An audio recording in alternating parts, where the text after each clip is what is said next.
4 states and say, let's now model pretty rapid declines in cars per household, and then based on what we've seen in our survey historically, so look at some of the worst declines that we've seen in our own survey work, and we apply that to what could happen in these 4 states. And then we have 2 other scenarios for the other states. One keeps the density at 0, and the other one assumes a little bit of decline to be more conservative. And here's what we get. We think by 2030, you could argue the SAR could be in the 14.5 to 15.7 million range, based on our modeling. So the report we did last year.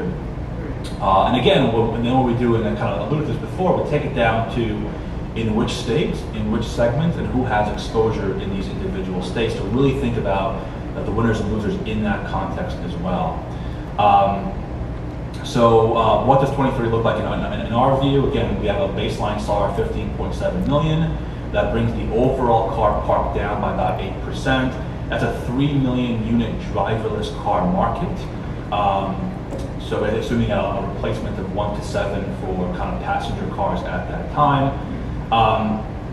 And the interesting thing here, I don't know if I'm currently running out of time, the interesting thing here is that we think from a profitability perspective, going back to this notion of are we really at a peak or are we just at the beginning for what could happen to this industry in the long term?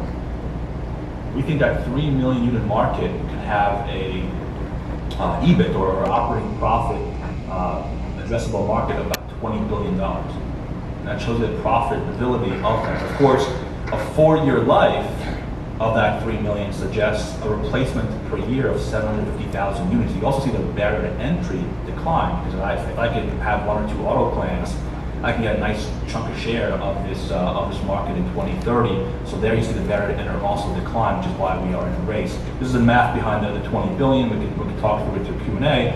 But we do think there are opportunities for some companies to even transform in this regard. That if you are a company, we're talking about GM, we publish a lot about this. We think, let's say, in the car segments, lost money, had negative EBIT last year. We've often raised the question: could this become part of a transformation, right? And if you have a lot of pickups, which is a strategic moat, we think in the long term, and you can penetrate